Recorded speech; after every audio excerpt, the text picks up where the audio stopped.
Bom, sejam bem-vindos ao nosso curso online de manejo clínico da lactação. Hoje nós temos a segunda aula sobre causas do desmame precoce. É muito importante a gente entender por que as mulheres deixam de amamentar para a gente poder atuar nessa área, né, impedindo o desmame tão precoce. Então a gente vai se debruçar um pouquinho sobre essa questão. Conhecer o desmame precoce para evitá-lo, né? Essa é uma foto muito significativa dos anos 50, onde as mães faziam questão de mostrar que os seus bebês tomaram esse leite em pó, né, que elas se esforçaram para comprar. Então isso evidencia como o desmame ocorria, né, e o valor que se dava a essas fórmulas infantis, esses leites em pó. E você vê que nos anos 90 isso não mudou. Continuam aparecendo lactentes cercados de latas de leite e provando que o desmame, além de precoce, é com alimentos inadequados, né? Hoje a gente sabe que vai do peito para a comida da família sem precisar utilizar esses leites de vaca, esses leites integrais, em pós, em qualquer apresentação. Então vamos ver como é que está o desmame precoce na atualidade. Gosto muito do Alvin Toffler, que fala que os analfabetos do século XXI não serão aqueles que não sabem ler e escrever, mas aqueles que não sabem aprender, desaprender e reaprender. Então a gente vai ter que reaprender e desaprender várias coisas em relação à lactação, porque elas mudaram muito nas últimas décadas. Talvez valesse a pena a gente falar sobre a história do desmame precoce no Brasil. Quando ele começou de forma epidêmica, né, de forma mais evidente. Quando aqui no Brasil, né, os índios amamentavam de forma exclusiva e de forma continuada durante muitos anos, né? E isso é retratado nas pinturas de Debré, por exemplo, naquela época, que chamavam atenção, porque os europeus não amamentavam de forma exclusiva e nem tão continuada. Então, quando é que se inicia o desmame precoce generalizado no Brasil? Quando os portugueses chegam ao Brasil em 1500. E o primeiro relato sobre a amamentação no Brasil é o trecho da carta de Pero Vaz Caminha, de 1º de maio de 1500. Olha só o que ele fala. Também andava lá outra mulher nova, com menino ou menina atado com um pano aos peitos, um sling, né, que já é atualmente, de modo que não se lhe viam senão as perninhas, mas nas pernas da mãe e no resto não havia pano algum. Então as mulheres andavam nuas, amamentando os seus bebês de forma exclusiva, em livre demanda, né, de forma continuada. Isso causava espécie aos portugueses, porque em Portugal se utilizava a saloia, que era uma empregada doméstica, uma lavadeira, que além de fazer o serviço da casa, amamentavam os filhos da nobreza portuguesa. E os portugueses, ao chegarem aqui, queriam fazer com que as índias amamentassem os seus bebês também. Então, a primeira saloia brasileira as primeiras amas de leite brasileiras foram as índias, mas não deu certo, porque as índias não se prestavam a serem amas de leite, né? E depois, a segunda geração de saloia brasileira foram as amas de leite negras. Então, no mercado de escravos se valorizava a negra nutriz, a negra que tinha um bebê, estava amamentando seu filho, porque ela tinha leite e podia amamentar o filho do nobre português. E esse é um retrato, um exemplo disso. Aluga-se na Rua do Piolho, número 76, uma ama com muito bom leite. Aluga-se uma preta ama de leite na Rua São Pedro, mostrando que havia classificados no jornal, né, vendendo negras como amas de leite. Então, esse trecho do nosso professor José Martins Filho fala isso. Pode-se ver em vários jornais brasileiros do século passado, em que se ofereciam para alugar ou vender negras com filhos pequenos que poderiam ser compradas ou alugadas como escravas para amamentar os bebês de seus proprietários. Você vê como isso é recente, né? Então, como isso ainda ficou na nossa cultura de alguma forma. Na década de 70, a gente vê o auge do desmame precoce no Brasil, nos anos de 1970, porque se nota uma publicidade muito grande das indústrias de alimentos infantis. Esse é um exemplo disso, da verdadeira avacalhação da nossa cultura, onde Rafael, ao pintar esse quadro, pintou com a Madonna amamentando. E a indústria foi lá e colocou uma fórmula em uma madeira, né? Descaracterizando a nossa cultura mamífera, né? Bom, a prevalência de aleitamento materno exclusivo chegou a índices baixíssimos em 86, né? Apenas 3,6% em menores de 4 meses eram amamentados exclusivamente ao peito. Felizmente, por uma série de programas, de iniciativas, a gente, em um pouquinho mais de 10 anos depois, multiplicou por 10 essa prevalência de aleitamento materno exclusivo em menores de 4 meses. Mas a gente sabe que ainda há mais para fazer, né? O ideal é que 80%, 100% dos bebês menores de 6 meses estivessem sendo amamentados exclusivamente. Então, quais são as causas alegadas de desmame precoce? Ou seja, o que as mães alegam para não dar o peito aos seus filhos? Isso é quase universal no Brasil. As mães alegam pouco leite, leite fraco, leite ralo, que faz cair o peito, acha que um aborrecimento pode secar o leite, que o bebê não quer pegar mais o peito, porque é muito difícil uma mãe falar que não quer dar de mamar. Então ela pode, às vezes, culpar o filho, ele que não quis pegar o peito. E vou voltar ao trabalho, é melhor ele se acostumar com uma mamadeira, porque eu não vou poder continuar amamentando. Então, a gente coloca isso como supostas causas, porque há que desvendar o que está por trás desse pouco leite ou de leite fraco, porque a gente sabe que toda mulher potencialmente é capaz de amamentar. Por isso que a gente faz indução à lactação adotiva. Até a mãe que adota um bebê que não engravidou, que não pariu, é capaz de produzir leite. Então, a maioria das mulheres potencialmente podem amamentar, né? Então, o nome disso é indução à lactação adotiva, né? E a gente faz isso e tem uma boa experiência, tem uma técnica, tem um apoio especial para que essas mulheres que adotam possam produzir leite. Então, vamos agora ver quais os determinantes reais do desmame precoce na atualidade, porque isso muda a cada momento da história da humanidade, né? Então, você vê que há muitos fatores envolvidos no desmame precoce. Por exemplo, o uso de chupeta, mamadeira, a cesárea, a não participação ou não apoio do pai, ou a mãe está sozinha. Quer dizer, são uma complexidade de fatores que depende de cada família, de cada região do país, né?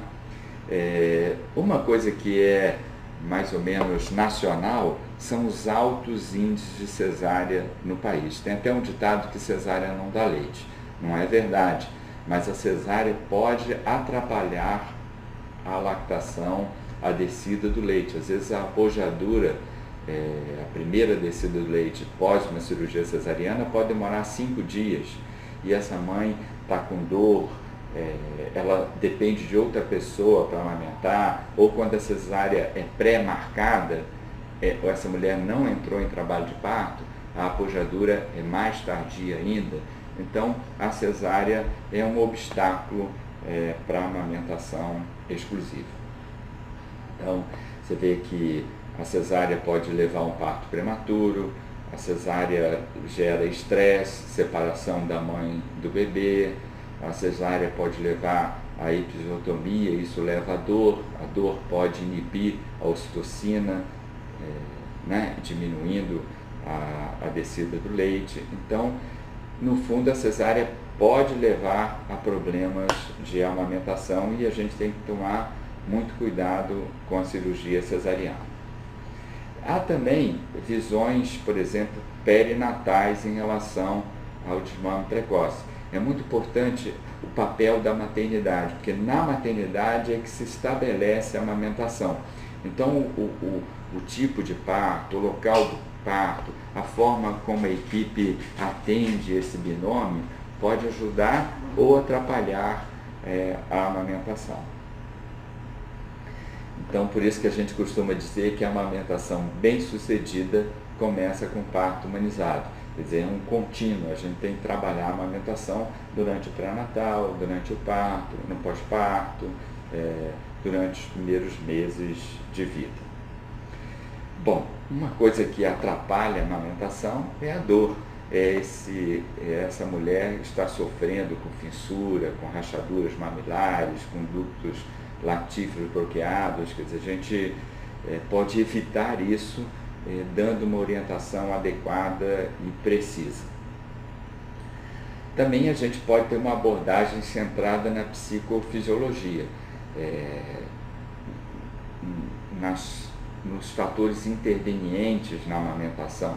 Por exemplo, se esse bebê está com uma disfunção motor oral, ele mama menos e aí chora mais, com isso a mãe produz menos leite e essa mãe, se essa mãe está estressada, uma inibição do reflexo de ejeção do leite.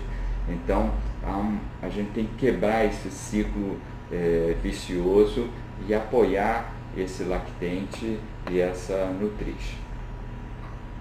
Uma outra coisa muito interessante que a gente tem que levar em conta é a sobrecarga sobre a mulher. A mulher, nesse período de gestação, parto e pós-parto, é muito sobrecarregada. Quer dizer, a mulher ela se sente na obrigação de cuidar da casa, ser profissional e ser mãe.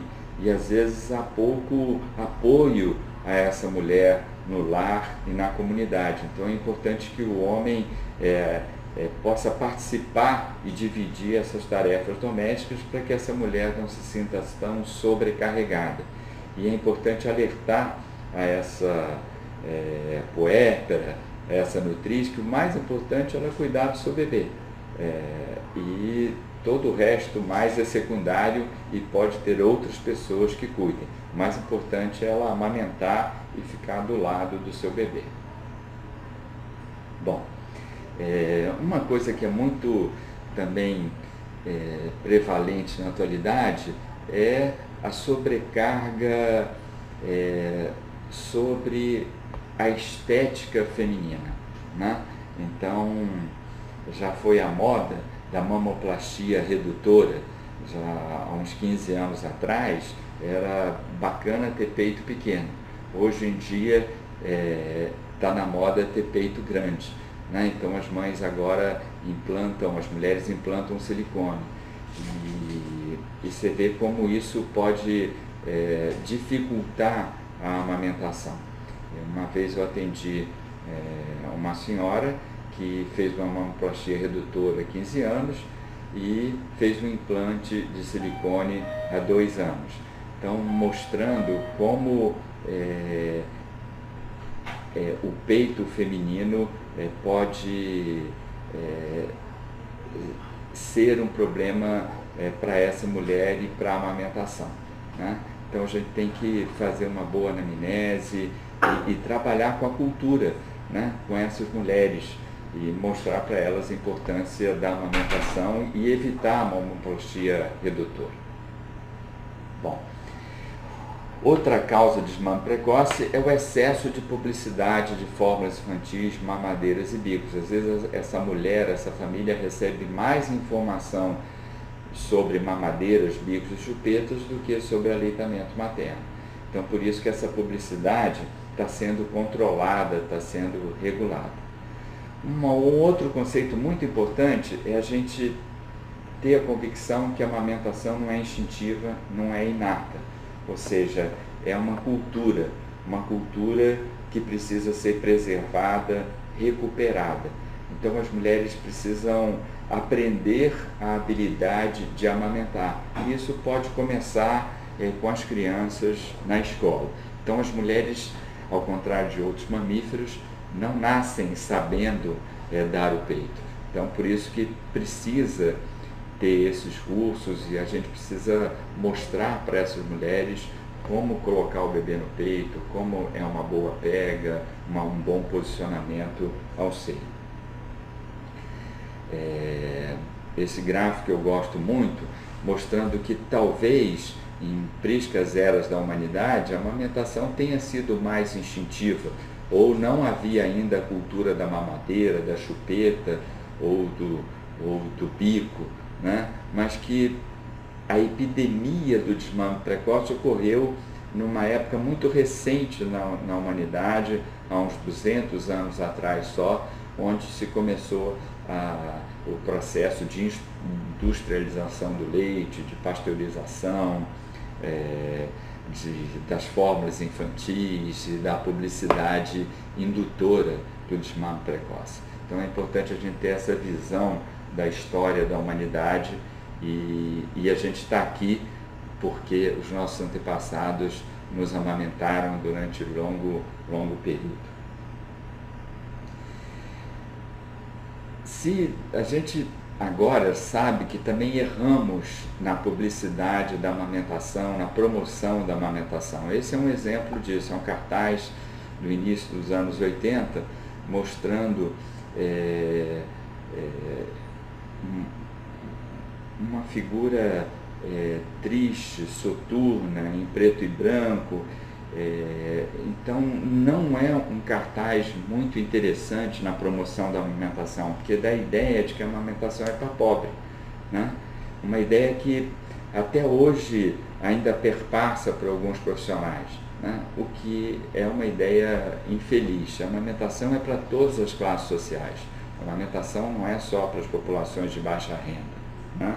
Então nós erramos também na publicidade da amamentação, né? Felizmente a gente está revertendo esse fenômeno e as publicidades da amamentação agora são mais bonitas, mais interessantes, mais atraentes, né? Mostrando que a amamentação é algo muito benéfico para o lactente, para a mulher, para o meio ambiente, para a sociedade, né? Então a gente pode reverter esse desmame precoce atuando de forma conjunta. Felizmente no Brasil a gente tem uma política nacional de promoção, proteção e apoio à amamentação. É uma política do Ministério da Saúde, é uma política que começou na década de 80 em várias frentes. Por exemplo, há um monitoramento dos dados estatísticos de amamentação, há campanhas de promoção da amamentação, como as Semanas Mundiais da Amamentação, as campanhas de doação do leite humano, há na atenção básica iniciativas como a Rede Alimenta e Amamenta Brasil. Na área hospitalar, a gente tem a iniciativa Hospital Amigo da Criança para maternidades, o método Canguru. A gente tem também os bancos de leite, a maior rede de bancos de leite do mundo, né? Um trabalho excepcional. E a gente também tem uma linha de proteção, de defesa da amamentação, de suporte legal, impedindo a publicidade não ética de alimentos infantis, mamadeiras, bicos e chupetas. Então, esse arcabouço de iniciativas fazem com que haja uma política pública de incentivo ao aleitamento, e ela tem sido exitosa. Precisamos de mais recursos e de mais iniciativas, mas isso foi um grande passo nas últimas décadas. Então, antigamente a gente tinha a Rede Amamenta Brasil, para atenção básica, e a gente tinha a Estratégia Nacional para Alimentação Complementar Saudável. Hoje em dia, essas duas iniciativas estão na Rede Amamenta e Alimenta Brasil, e a gente vai conversar mais sobre alimentação complementar nas próximas aulas. Queria destacar a iniciativa Hospital Amigo da Criança, que são os 10 passos para o sucesso do aleitamento materno que as maternidades devem cumprir. Uma iniciativa que se iniciou em 1992 e que deve ser estimulada até hoje. Há também outras iniciativas, por exemplo, a Unidade Básica de Saúde Amiga da Amamentação, que tem a mesma ideia, filosofia da iniciativa para maternidades aplicadas a centros de saúde e postos de saúde. Então, são 10 passos para o sucesso do aleitamento na atenção primária. Trouxe aqui um exemplo. Passo 1, ter uma norma escrita quanto à promoção, proteção e apoio ao aleitamento materno, que deverá ser rotineiramente transmitida a toda a equipe da unidade de saúde. E são 10 passos, né? Esses são passos importantes e são iniciativas importantes, porque na unidade básica a mulher faz o pré-natal e volta para as consultas de puericultura. Então é um lugar excepcional para ela receber orientação e ser apoiada no seu desejo de amamentar. Uma coisa também que a gente deve frisar é a importância da ajuda e da participação do homem na amamentação. Em 2003 a gente criou essa campanha, a campanha de valorização do cuidado paterno, com o slogan "Pai, dê o peito ao seu filho". Não no sentido dele amamentar, claro, mas no sentido dele ter contato com o seu filho, de apoiar a amamentação, de participar diretamente dos seus cuidados. Já temos vários estudos mostrando que quando o pai recebe orientação e informação sobre a amamentação, essa amamentação é mais exitosa, se dá com mais tranquilidade. Bom, outra iniciativa, a gente criou um aplicativo de aleitamento para iPhone, iPad, iPod, um aplicativo prático, útil, educativo, gratuito, que você pode baixar, e é uma forma das mães terem à mão informação atualizada, segura, sobre as suas dúvidas em relação ao aleitamento materno. Muito bacana essa iniciativa. Então, a gente conta com você para que você continue esse curso e que a gente possa recuperar a cultura da amamentação, tão importante para a humanidade. Então, até a próxima aula. Obrigado.